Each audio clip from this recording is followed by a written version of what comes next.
یہ میں پہلے ہی سمجھا چکا ہوں کہ میں ایک لفظ کا ایک ہی ترجمہ کرتا ہوں۔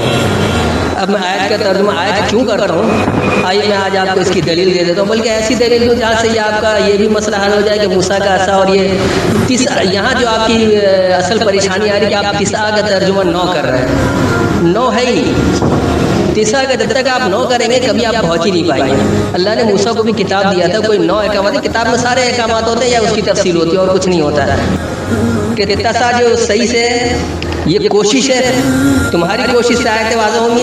جیسے آج بھی قرآن موجود ہے، اگر آپ مترجم کو پڑھیں گے آپ کو بات کچھ نہیں سمجھ میں آئے گا، ایک کہانی قصہ بنا رکھا ہے جس کا ہدایت سے کوئی تعلق نہیں، اگر صاف بن بھی گیا اور ہاتھ سے واضح نکل بھی گیا، آج کا ایسا ہو نہیں سکتا، نہ قیامت تک ہوگا، تو یہ بیکار فضول آیتیں جو اللہ نے قرآن میں ڈال رکھی ہیں۔ ہم نے آیت کو اگر کمانڈ سمجھ لیا تو کمانڈ ہی ہر جگہ ترجمہ کریں، ایسا ممکن نہیں ہے۔ آپ اللہ کی آیتوں کا پابند نہ کریں، یہ وسیع مفہوم میں ہے، تو جہاں جس طرح کی بات ہو رہی ہے اس کو اسی طرح لائیں۔ آیتیں اللہ کی کتاب کی آیتیں، کتاب کی آیتوں میں ہی احکامات ہیں، اس میں کمانڈ ہے، آپ اس کے مطابق عمل کریں، بات وہی آئے گی۔ تو یہ السلام علیکم، آپ لوگوں کی طویل گفتگو کو دیکھا بھی، تو کل مجھے وقت ہی نہیں ملا تھا اور کل میں دیکھا بھی نہیں تھا، ابھی میں نے سارا کچھ چیک کیا ہے، تو اب کیونکہ آپ نے میرا نام لیا محمد علی بھائی کہ میں آیت کا ترجمہ آیت ہی کرتا ہوں، تو سیدھی سی بات ہے کہ میں قرآن سمجھنے کے اپنے اصول بتا چکا ہوں۔ میں ایک لفظ کا ایک ہی ترجمہ کرتا ہوں، 2 یا 3 نہیں کرتا کہ کہیں آیت کر دوں، کہیں نشانی کر دوں، کہیں احکامات کر دوں، کہیں کچھ کر دوں، یہ میرا طریقہ کار نہیں ہے۔ یہ میں پہلے ہی سمجھا چکا ہوں کہ میں ایک لفظ کا ایک ہی ترجمہ کرتا ہوں۔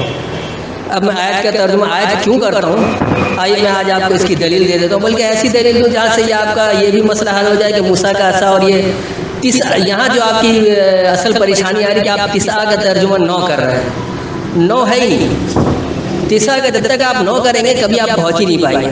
اللہ نے موسیٰ کو بھی کتاب دیا تھا، کوئی 9 احکامات، کتاب میں سارے احکامات ہوتے ہیں یا اس کی تفصیل ہوتی ہے اور کچھ نہیں ہوتا ہے، بہت سارے احکامات ہوتے ہیں، گنتی کے احکامات نہیں ہوتے ہیں، تو تسعہ کا ترجمہ 9 ہے ہی نہیں۔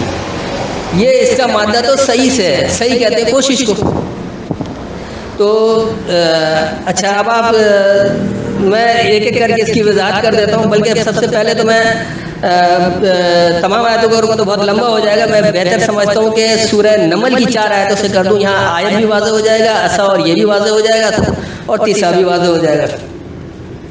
اس کے لیے ایک آدھ آیت کا اور اگر حوالہ دینا پڑا تو میں بیچ میں دے دوں گا۔ تو 27 یعنی سورہ نمل، سورہ نمبر 27، اس کی آیت نمبر 10 سے 13 دیکھ لیں۔ تو اس وقت میرے پاس حافظ نظر احمد والا ترجمہ پڑا ہوا، میں اس سے بھی کر دیتا ہوں اور پھر اپنی فیملی بتا دیتا ہوں، تو دیکھ لیں۔ یہ آ جائے وَأَلْقِ عَصَاكَ فَلَمَّا رَآهَا تَهْتَزُّ كَأَنَّهَا جَانٌّ وَلَّىٰ مُدْبِرًا وَلَمْ يُعَقِّبْ يَا مُوسَىٰ لَا تَخَفْ إِنِّي لَا يَخَافُ لَدَيَّ الْمُرْسَلُونَ، اور تو اپنا عصا نیچے ڈال دے۔ بس جب اسے لہراتا ہوا دیکھا گویا وہ سانپ ہے، تو موسیٰ پیٹ پھیر کر لوٹ گیا اور اس نے مڑ کر نہ دیکھا۔ ارشاد ہوا اے موسیٰ تو خوف نہ کھا، بے شک میرے پاس رسول خوف نہیں کھاتے۔ یہ تو ہے ان کا ترجمہ۔ بہرحال میں اپنی حسب عادت کی بحث برائے بحث میں یا الجھوں گا نہیں، میں اپنی فہم بتا دیتا ہوں، بقیہ اللہ تعالیٰ نے آپ لوگوں کو عقل دے رکھی ہے اور آپ بہت اچھا اس میں سے سوال جواب کر سکتے ہیں اور الجھ سکتے ہیں جتنا چاہے الجھیں، تو میں صرف وضاحت کر دیتا ہوں تاکہ الجھاؤ کم سے کم ہو جائے۔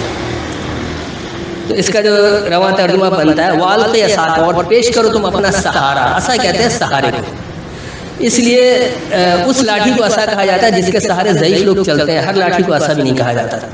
موسیٰ کیونکہ اللہ کی کتاب کے سہارے تھے، لہٰذا یہاں عصا جو ہے موسیٰ کا سہارا دراصل اللہ کی کتاب ہی ہے جو اللہ نے موسیٰ کو دیا تھا۔ تو وَأَلْقِ عَصَاكَ، اور پیش کرو تم اپنا سہارا، فلما، پس جب، رآہا، اسے دیکھا، تہتز، لہلاتا ہوا، یا سمجھ کر تر و تازہ کیا، شدت سے حرکت دیا، یعنی اس کی آیتوں کو سمجھ کر اس پر عمل کرنے کی بات ہوئی تو پھر دیکھا کہ اس کے اندر کس قدر یہ لہرا ہے، کہ جب شدت سے حرکت دیا تو کیا ہوا، جان، جیسے اس میں جان آ گئی۔ یہ کوئی جن ان کی بات نہیں ہے اور نہ سانپ ہے، کہیں یہ جان کا سانپ کرتے ہیں، کہیں جن کرتے ہیں، کہیں کچھ کرتے ہیں، بہرحال تو یہ جان جو اصل میں جان ہی ہے۔ تو اس کتاب کو جیسے آج ہم نے مردہ کتاب کو مردہ بنا رکھا، تو کتاب میں جان ہو جائے گی جب آپ اس کی آیتوں کو سمجھیں گے، اس کے مطابق عمل کریں گے تو یہ ایسے لہلاتے ہوئے جان پیدا ہو جائے گی اس میں۔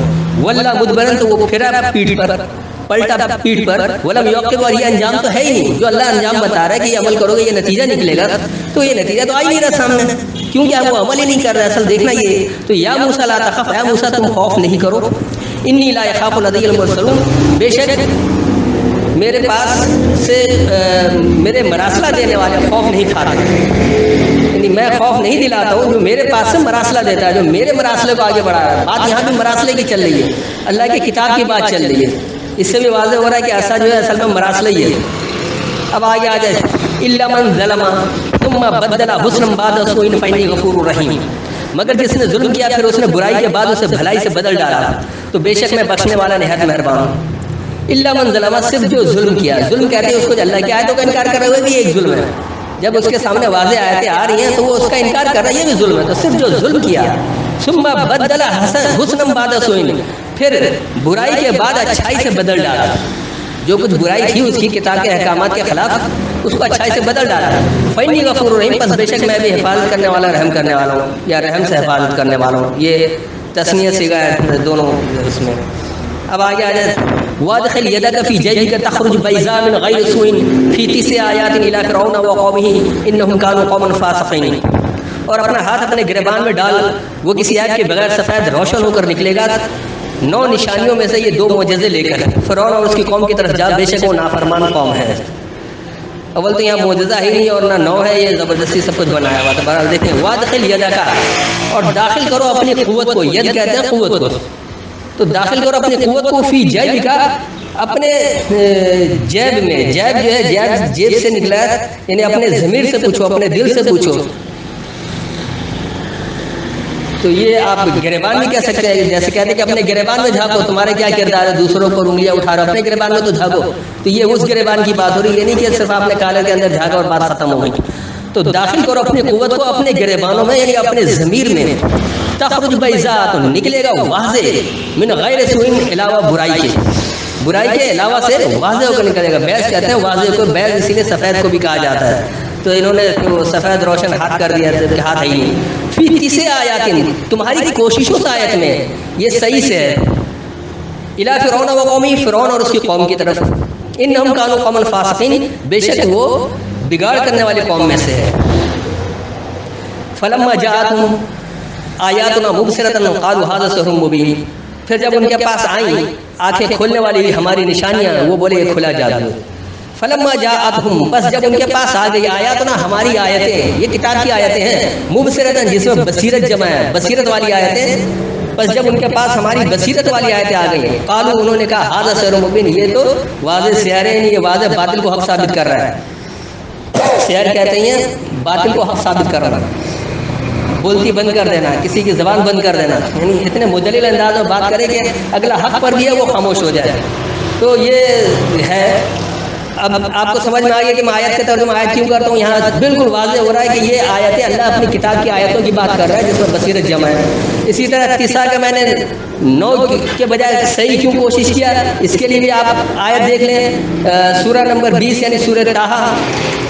آپ اس کی میں پوری آیتیں نہیں پڑھوں گا، وہ وقت زیادہ چلا جائے گا. تو آپ اس کی آیت نمبر 15 دیکھیے، یہاں پر لِتُجْزَىٰ كُلُّ نَفْسٍ بِمَا تَسْعَىٰ، ہر ایک نفس کو جو اس نے کوشش کی جزا دیا جائے. تسعیٰ کا یہاں انہوں نے خود کوشش کیا ہے، یہاں انہوں نے 9 نہیں کیا. اسی طرح اسی سورہ طٰہٰ میں آیت نمبر 20 ہے، فَأَلْقَىٰ فَإِذَا هِيَ حَيَّةٌ تَسْعَىٰ، یہاں یہ ترجمہ کرے کہ اس نے ڈال دیا تو ناگا وہ دوڑتا ہوا سانپ بن گیا. یہاں تسعیٰ کا سانپ کر دیا. یہاں سے وہ کوشش بھی گئی اور وہ بھی گیا، بلکہ اب یہ انہوں نے دوڑتا ہوا کر دیا اور حیتن کا سانپ کر دیا. یعنی کوئی سر پیر نہیں ہے، جہاں جو مرضی ہے وہ ترجمہ کر دو اپنی روایت اپنی باتوں کو فٹ کرنے کے لیے.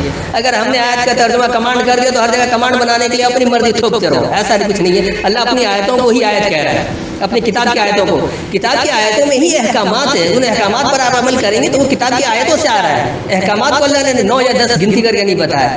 کوششوں سے آپ احکامات سمجھیں گے. اس کے اندر 9 ہے، 10 ہے، 12 ہے، 15 ہے. پوری کتاب جو ہے وہ احکامات یا اس کی تفصیل 2 ہی ہے، یا تو احکامات والی آیت ہے یا متشابہات یعنی اس کی تفصیل ہے، اس سے ملتے جلتے ہیں، اسی کی ہے. تو میرے خیال میں یہ بھی بات سمجھ میں آ گئی ہوگی کہ تسعیٰ جو صحیح سے یہ کوشش ہے. تمہاری کوشش سے آیتیں واضح ہوں گی. جیسے آج بھی قرآن موجود ہے، اگر آپ مترجم کو پڑھیں گے آپ کو بات کچھ نہیں سمجھ میں آئے گا. کہانی قصہ بنا رکھا ہے جس کا ہدایت سے کوئی تعلق نہیں. اگر سانپ بن بھی گیا اور ہاتھ سے واضح نکل بھی گیا، آج ایسا ہو نہیں سکتا، نہ قیامت تک ہوگا. تو یہ بیکار فضول آیتیں جو اللہ نے قرآن میں ڈال رکھی ہیں. تو اس کو دیکھیں، اس کو سمجھیں کہ کس لفظ کا کیا ترجمہ صحیح بننا چاہیے. یہ نہیں کہ ہم نے جو سمجھ لیا بس اسی کو فٹ کرنا ہے. ہم نے آیت کو اگر کمانڈ سمجھ لیا تو کمانڈ ہی ہر جگہ ترجمہ کریں، ایسا ممکن نہیں ہے. آپ اللہ کی آیتوں کا پابند نہ کریں، یہ وسیع مفہوم میں ہے. تو جہاں جس طرح کی بات ہو رہی ہے اس کو اسی طرح لائیں. آیتیں اللہ کی کتاب کی آیتیں، کتاب کی آیتوں میں ہی احکامات ہیں، اس میں کمانڈ ہے، آپ اس کے مطابق عمل کریں، بات وہی آئے گی. تو یہ وسیع مفہوم ہے، اس کو کمانڈ بنا کر ایک مختصر نہیں کر دیں، اللہ کی بات کو محدود نہیں کریں. میں ایک بار صرف ان 4 آیتوں کا رواں ترجمہ کر دوں تاکہ بات زیادہ واضح ہو جائے، اور بس یہیں ختم کرتا ہوں ورنہ طویل گفتگو ہو جائے گی. تو یہ سورہ نمل کی آیت 10 سے 13 تک کا. اور اپنا سہارا پیش کرو. بس جب اسے لہلہاتا یعنی سمجھ کر تر و تازہ کیا تو دیکھا جیسا کہ اس میں جان ہے، پیٹ پھیرا اور یہ انجام نہیں ہے. اے موسیٰ تم خوف نہیں کرو، بے شک میرے پاس سے مراسلہ دینے والوں کو مجھ سے خوف نہیں ہوتا. صرف جو کوئی ظلم کیا تھا پھر برائی کے بعد سے اچھائی سے بدل دے، بس بے شک میں حفاظت کرنے والا رحم کرنے والا ہوں. اور تم اپنی قوت اپنے گریبان میں داخل کرو تو برائی کے علاوہ سے وہ صاف یعنی واضح نکلے گا. فرعون اور اس کی قوم کی طرف آیتیں تمہاری کوشش میں ہیں، بے شک وہ فاسقین یعنی بگاڑ کرنے والی ایک قوم ہے. بس جب انہیں ہماری بصیرت بھری آیتیں آئیں انہوں نے کیا یہ واضح سحر یعنی باطل کو حق ثابت کرنا ہے. تو میرے خیال میں یہ وضاحت ہو گئی ہوگی کافی ہے. پھر بھی کچھ پوچھنا ہو تو پوچھ سکتے ہیں. السلام علیکم.